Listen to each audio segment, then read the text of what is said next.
Ndakusuka ndiye kubawo kuba kaloku yena unako konke. Ndakusuka ndiye kubawo indlala indigqibile ndiyaphela. Ndakusuka umbombo ndiwujongise embo kwiingcambu zam, ndiyeke ingcam nehagu camagu. Ilityebi lixhasa umqolomba liqengqelekile naliya lingqengqele. Ndiyakuba ndiyakhwaza esantlweni entswahlwa ngucwaka. Umkhomba ubhembesile abahlobo bam bandishiyile. Iliwa libheka umoya, umoya uza ngaphambili. Ndiqhawula amatyathanga isazala sam sindikhomba emaxhantini.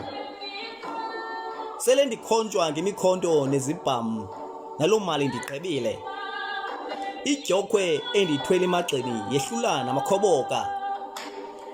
Qamata ndicela uxolo, qamata ndicela inzolo.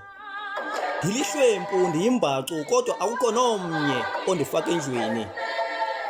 Ndingumphambukeli, idyokwe ndiyixwaye emagxeni ndiyagoduka ndibuyela ekhaya.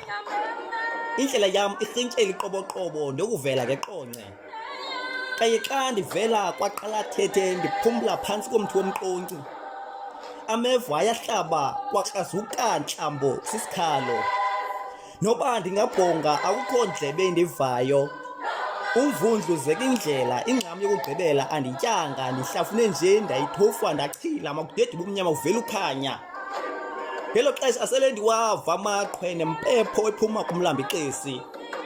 Sele ndiyilibele naloo mali ndayigqiba nabahlobo kwanonesi.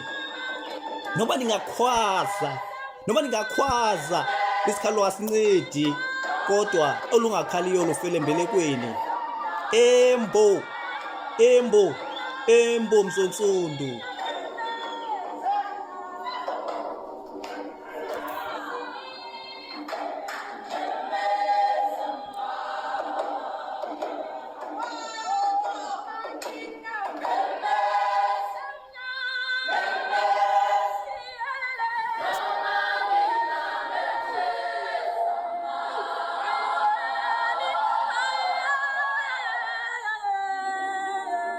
Camagu.